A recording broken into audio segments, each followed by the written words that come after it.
I grew up in a suburban area of New York, and I guess I thought I was going to grow up to be a professional something, or maybe a doctor, dentist, lawyer deal.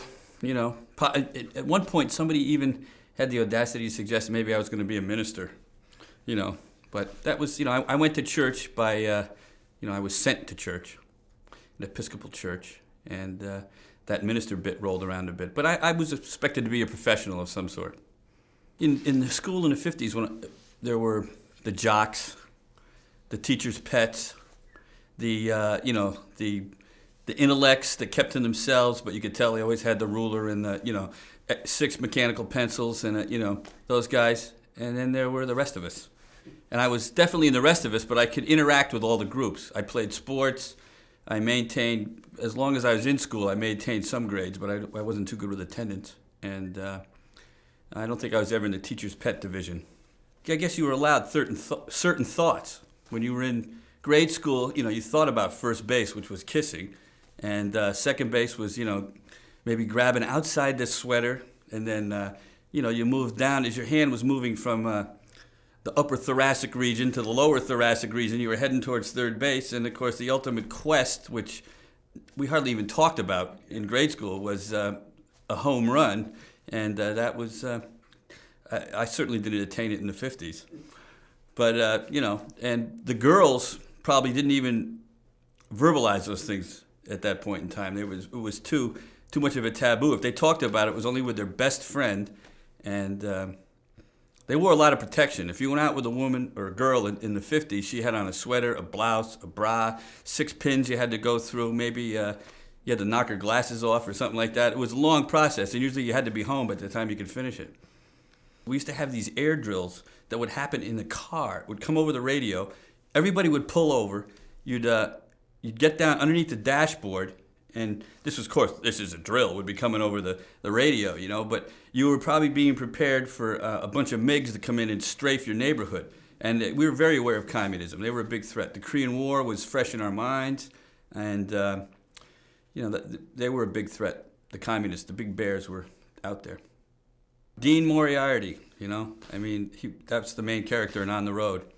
And a friend of mine hit the road right after high school in a brand new 65 Volkswagen, I think it was. And one of the first things out of his mouth as we're driving down the Pennsylvania Turnpike is, "We're balling that jack." And that comes right out of, On the Road. And we were so high. We were heading to Dayton, Ohio. But at the time, that doesn't mean anything, But we were so high.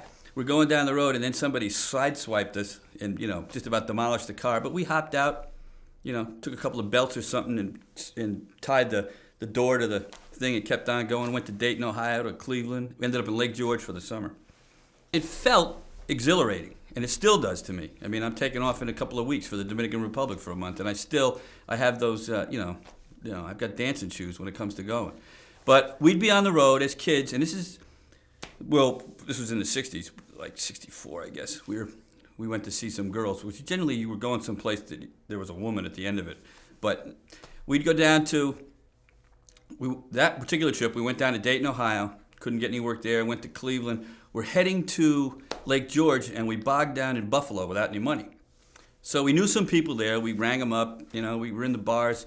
We were down at the park in Buffalo. I don't know the name of the park, but I remember the name of the funeral home. It was Lynette's Funeral Home. And the next morning, they needed some pallbearers, and they were paying. So we borrowed some suits. It's the middle of early July. It's hotter than hell. We've got these 3-piece herringbone suits on. We're swimming in our sweat, and the guy paid us $6 each to, carry this. It was a gray nun. We buried a gray nun, and we, carried her up to where they put her in the hole, and they gave us our $6. That was enough to get us $12 to get us in our Volkswagen to Lake George, and we got a job there as busboys. We worked 3 shifts a day, and spent the night in various places. We rented a front porch for a while. We slept in a car for a while. It was a wonderful time for a couple of teenage guys. And this was our embodiment of Jack Kerouac, I have children that are that age now, and we're like friends. My parents were like somebody who was, they ran the show. I reported for duty, not all the time, but nowadays my son and I do things together that my parents and I never thought of doing. And we communicated with each other, and there was a great lack of communication with my parents. It was more direction. We used to take the train down to the 125th Street station, get off there, and cop. I can't even remember. We'd get like a matchbox full of pot for $5. What a ripoff. Now I think because you get a kilo for $80 then, But we'd get a little bit, we'd roll it up and get real scared, and get on the train. And then we go between the cars and smoke the pot, right? I guess this one time we got some really good shit, and we're out there smoking it, went back in, man, it was like, we were on the moon. All these people all were just like, we were laughing like crazy, And of course, in those days, we're talking 60, 61, nobody has a clue as to why you're giggling your ass off in this train, And people are like giving a look around and a thing like this, That was the first time I remember, being different from pot. I guess because it was in a public situation. It was, it was a friendly business. Nobody was out to hurt anybody. I can remember going to New York, picking up 4 or 5 kilos at $80 a whack, driving. At that time I had a '55 Pontiac station wagon with red leather interior. It was a beautiful car, and we'd drive up to Boston, unload, a certain amount of it up there. Then we'd drive to. I was in college in New Hampshire, and we'd drive over there and bag up smaller amounts. And I made a nice living in college by doing that. Did you think you were doing some kind of a service? Was this? Oh, definitely. I was helping people out. I was like the American Legion, that kind of stuff. It was just another. It was a benefit, and I didn't make a lot of money off it. Now, like today, from what I hear, people really suck. They really. It's a cutthroat business now. If you're in it any sort of to make any money out of it. I wasn't looking for anything to settle down. Communes, I'd come and, I'd visit a commune. That was not my idea of what I wanted to do. One time I went looking for racetracks. We took off from Santa Fe and drove to Chicago, Arlington Park, stopped there.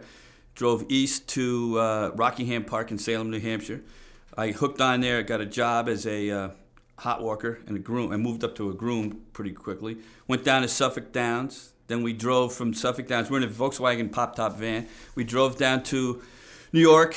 Then we stopped at Garden State Park in Cherry Hill, New Jersey. Worked there on the track. And then the next big move was to Florida, where there was Tropical Park, Calder Park, Hialeah, and Gulfstream. And I worked at all those tracks. And I was trying to become a better handicapper. Because, you're always looking for the edge, how to make money without really working. And I picked up a lot of tips in handicapping doing that. And I also shoveled a lot of horse shit. But it was fun. By this point, you weren't talking to your father at all. Oh, no, not at all. He and I stopped speaking when I was in school in about 64. And it wasn't really, he came one time and visited me in Rindge, New Hampshire, and with my grandfather. And I didn't see him again until 1986 in Portland, Maine. Myself, I always had some built-in governor or something that I could just stop before. I mean, I did them all. I tried them all. Cocaine, heroin, amphetamines. Downs, the whole works. But I never would lose myself in. I went overboard, believe me. But I never got to the point where I couldn't work. Not that makes it the right thing to do. But I was never impeded from taking care of myself. But I had friends that thought they were the same way. I had one friend in particular in Coconut Grove, getting back to Coconut Grove, and Coconut Grove was just jammed up with drugs in the late 60s and early 70s. You could get anything you want immediately. I had 2 friends that were brothers from Iowa, and they came out and they got into heroin. And the one brother functioned perfectly. He's still functioning to this day, and he's still doing heroin. And he goes to his job every day. In fact, he was a better worker when he was behind heroin, which a lot of people wouldn't find. This guy would build walls out of coral, and he'd have a head full of heroin. But I mean, he was not only a good worker, he was a loyal person. He was everything that stereotypical heroin user's not supposed to be. So that's why I've never held to these tenets that, if you're a drug addict, you're not a good person. That's, crock of shit. His brother, on the other hand, really got behind it. He got into he dealt it, and he dealt it in the wrong way. And he was, somebody sold him some that had rat poison in it. And they called up one day and they told this friend of mine, Chris, They found your brother in a farmhouse.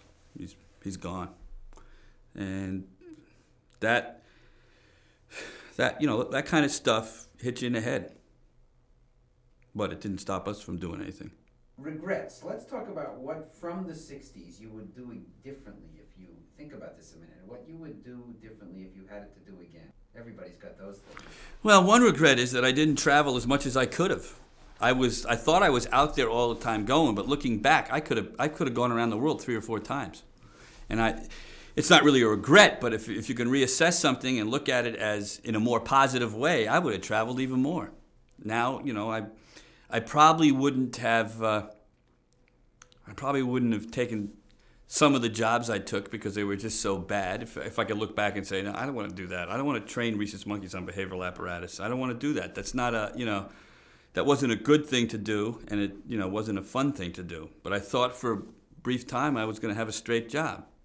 I should have realized with hair down on my shoulders that I wasn't cut out for this. And it was also, I was still in that 50's mode that this research was really crucial to, the curing of cancer. The guy I worked for was working on brain cancer, but I did for 18, 20 months. I did it, and it was just, it was hideous. I had to leave because of that. Other regrets from the 60s. I think I really don't have too many regrets, to be quite honest.